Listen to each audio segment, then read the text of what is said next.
Hey, welcome back to Money Talks. How do you know if you're on the right track with your money?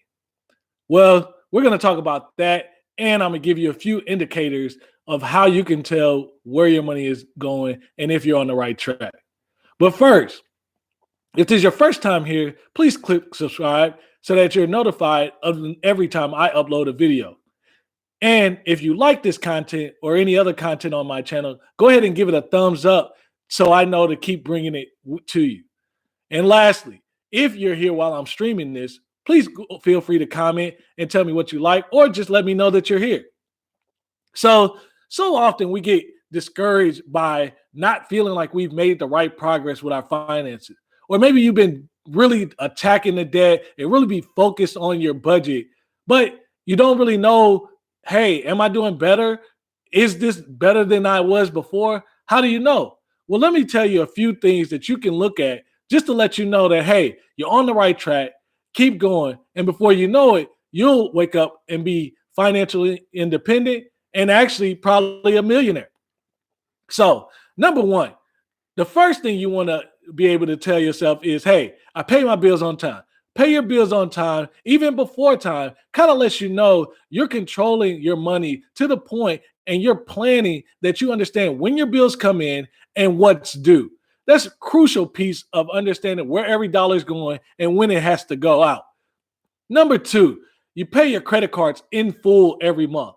This goes along with controlling your money, but paying your credit cards in full every month means you're not really allowing yourself to overspend. And anything that you're putting on your credit card, you make sure you have compensated for in your budget.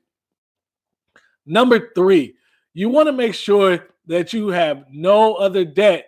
Maybe only the debt that you do have is a student loan payment and a mortgage payment. Now, granted, we want to eventually get rid of all debt, but the fact is, student loans for some, it could be a long journey to getting rid of those. And as you're paying down, or maybe you're just on an income based payment plan, it's good to know that, hey, if you just only have a student loan payment and a mortgage payment, and maybe you lose your job, well, really, you'll be able to kind of weather that storm through a deferment or a pause on payment with that student loan. So even that still is a good indicator that you're on the right track financially. That's basically saying, hey, you don't carry credit card debt, you have no other personal loans, and you don't even have a car payment. That's marvelous. And that's wonderful progress that you should be proud of. Number four, your mortgage or your home actually has equity in it, meaning what you owe on your mortgage, actually you owe, or what's the value, you owe less than that. So if you owe $250,000 on your home, the equity and the value in the home is 300. That means you have $50,000 in equity. So if everything else in your life failed, you could sell your home and get $50,000. That again, it's a wonderful comfort and feeling to understand that, hey, you have equity in your home. You have cash that you can pull, and you'll be able again to weather the storm. A lot of decisions with your money is at first weathering the storm, laying the foundation, but showing that you bought a home in a good area and now that good area is starting to return you dividends because the value is going up. Wonderful decision. Great job. Number five, you're actually saving every month. In fact, you're putting at least 15% of your income into retirement.